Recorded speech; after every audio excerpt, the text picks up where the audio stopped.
কিভাবে দুর্বাসা মুনির অভিশাপ থেকে পাণ্ডবদের রক্ষা করেছিলেন ভগবান শ্রীকৃষ্ণ। মহাভারতের এই গল্প থেকে আমরা শিখতে পারি, ভগবান শ্রীকৃষ্ণের শরণাপন্ন হলে কেউই কোনো ক্ষতি করতে পারে না, কোনো বিপদে ফেলতে পারে না। কারণ পাণ্ডবদের অনেক চেষ্টা করেছিল ধৃতরাষ্ট্রের পুত্রেরা বিপদে ফেলার জন্য, কিন্তু কোনোভাবেই তারা বিপদে ফেলতে পারেনি, কারণ পাণ্ডবরা ছিল ভগবান শ্রীকৃষ্ণের আশ্রয়। এই গল্প থেকে আমরাও বুঝতে পারি যে আমরা ভগবান শ্রীকৃষ্ণের শরণাপন্ন হলে আমাদের আর কেউই ক্ষতি করতে পারবে না। তাই আমরা সকল ধর্ম পরিত্যাগ করে ভগবান শ্রীকৃষ্ণের শরণাপন্ন হই, আমাদের এই দুর্লভ মানব জীবনকে সার্থক করে তুলি। তাহলে জেনে নিন দুর্বাসা মুনির অভিশাপ থেকে কিভাবে পাণ্ডবদের রক্ষা হয়েছিল। মহাভারতে পাণ্ডবেরা দুর্বাসা মুনির অভিশাপ থেকে যেভাবে রক্ষা পেয়েছিলেন তা শ্রীকৃষ্ণের এক অসাধারণ লীলা ছিল। এই ঘটনাটি ঘটেছিল যখন পাণ্ডবেরা বনবাসী ছিলেন। দুর্যোধন পাণ্ডবদেরকে বিপদগ্রস্ত করার জন্য এক কূটনৈতিক চাল চালছিলেন। তিনি জানতেন দুর্বাসা মুনি অত্যন্ত ক্রোধী এবং সামান্য কারণেও অভিশাপ দিয়ে থাকেন। তাই তিনি দুর্বাসাকে এমনভাবে আপ্যায়ন করেন যে অত্যন্ত সন্তুষ্ট হয়ে যান এবং সন্তুষ্ট হয়ে তাকে বর দিতে চাইলেন। এই সুযোগ পেয়ে দুর্যোধন দুর্বাসাকে অনুরোধ করেন যেন তিনি তার হাজারো শিষ্য নিয়ে পাণ্ডবদের আশ্রমে যান এবং তাদের অতিথি গ্রহণ করেন। তবে তিনি শর্ত দেন পাণ্ডবদের আহার পর্ব শেষ হওয়ার পরে যেন মুনি সেখানে যান। কারণ দুর্যোধন জানতেন যে পাণ্ডবদের কাছে থাকা অক্ষয় পাত্রে দ্রৌপদী যতক্ষণ নিজে আহার না করতেন ততক্ষণ পর্যন্ত যত খুশি খাবার তৈরি করা যেত। খাবারের আগে গেলে দুর্বাসা মুনিকে আপ্যায়ন করতে তাদের কোনো সমস্যা হবে না। দুর্যোধনের পরিকল্পনা ছিল দুর্বাসা যখন পৌঁছাবেন তখন দ্রৌপদীর আহার শেষ হয়ে যাবে এবং পাণ্ডবেরা মুনি ও তার শিষ্যদের খাদ্য দিতে পারবে না। এতে দুর্বাসা ক্রুদ্ধ হয়ে পাণ্ডবদের অভিশাপ দেবেন। এই প্ল্যান ছিল দুর্যোধনের। তাই দুর্বাসা মুনি দুর্যোধনের কথা মতো দুর্বাসা মুনি শিষ্যরা এক দুপুরে পাণ্ডবদের আশ্রমে এসে পৌঁছান।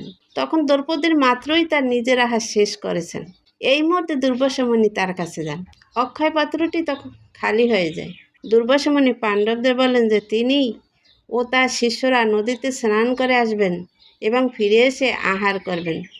এই কথা বলে দুর্বাসা মুনি নদীতে স্নান করতে চলে গেলেন।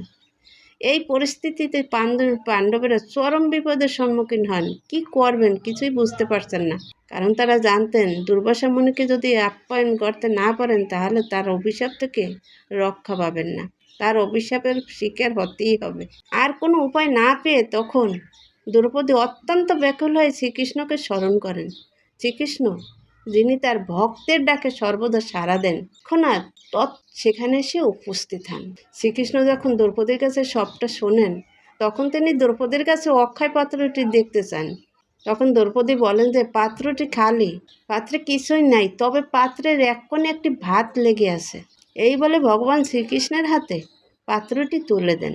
তিনি সেই পাত্রের সামান্য একটুকু ভাত গ্রহণ করে এবং পরম তৃপ্তি অনুভব করে বলেন, এই অল্প আহারে সমগ্র বিশ্ব ও আমি তৃপ্ত হলাম। কৃষ্ণের অলৌকিক লীলার প্রভাবে স্নানরত দুর্বাসা মুনিও তার শিষ্যরা হঠাৎ অনুভব করেন যে তাদের পেটে এমন ভরে গেছে যেন তারা গুরু ভোজন করছেন। পেট ভরা খাবারের কারণে তারা আর খাবার গ্রহণ করতে পারলেন না। তারা বুঝতে পারলেন যে পাণ্ডবরা শ্রীকৃষ্ণের আশ্রিত, তাদেরকে বিপদে ফেলানো যাবে না এবং তাদের এমন আপ্যায়ন করতে না পারলে বিপদ হলে পাণ্ডবদের ক্রোধে তারাই হয়তো দগ্ধ হয়ে যাবেন। তাই দুর্বাসা মুনি কোনো কথা না বলেই তার শিষ্যদের নিয়ে সেখান থেকে দ্রুত প্রস্থান করেন। এভাবে কৃষ্ণ তার অলৌকিক লীলার মাধ্যমে পাণ্ডবদেরকে দুর্বাসা মুনির অভিশাপ থেকে রক্ষা করেছিলেন।